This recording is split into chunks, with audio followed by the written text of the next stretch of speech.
अगर आप ये कहें कि कश्मीर मकबूजा कश्मीर है, फलस्तीन मकबूजा फलस्तीन है, तो पाकिस्तान भी 75 साल से मकबूजा पाकिस्तान है।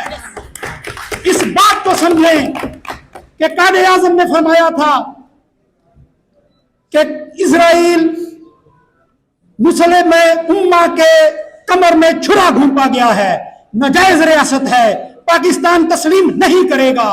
कश्मीर के बारे में हमारे मुंह से अल्लाह ने फरमाया था कि कश्मीर पाकिस्तान की शारग है, और पाकिस्तान के जमहूरी निजाम सिविलियन सुपरमेसी के बारे में फरमाया था कि इसके अलावा, जमहूरियत के अलावा, इंसानी हकूक के अलावा पाकिस्तान के पास कोई ऑप्शन नहीं है, ना तरक्की करने का, ना पूरी दुनिया में अपनी पहचान बनाने का।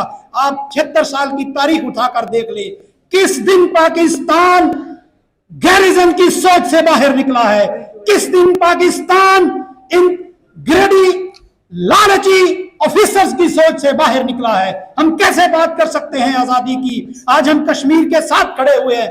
हमसे बेहतर, पाकिस्तान की फौजों से बेहतर, पाकिस्तान की अदलिया से बेहतर इंडिया की अदलिया है, जिसने आर्टिकल 171 को सेटिसाइड करते हुए कश्मीर का पुराना स्टेटस बहाल कर दिया है। और फलस्तीन के बारे में गोश गुजार करते चले कि 58 ममालिक की ये फौज है, और सिर्फ 3 ममालिक की तरफ से कंडमनेशन अभी तक आई है। हुकूमत पाकिस्तान से और अफवाज पाकिस्तान से भी यही गुजारिश करते हैं कि अगर आपसे फलस्तीनियों का एजेंडा नहीं उठाया जाता तो वुकड़ा को आवाज देकर देख लें, वुकड़ा को पुकार कर देख लें।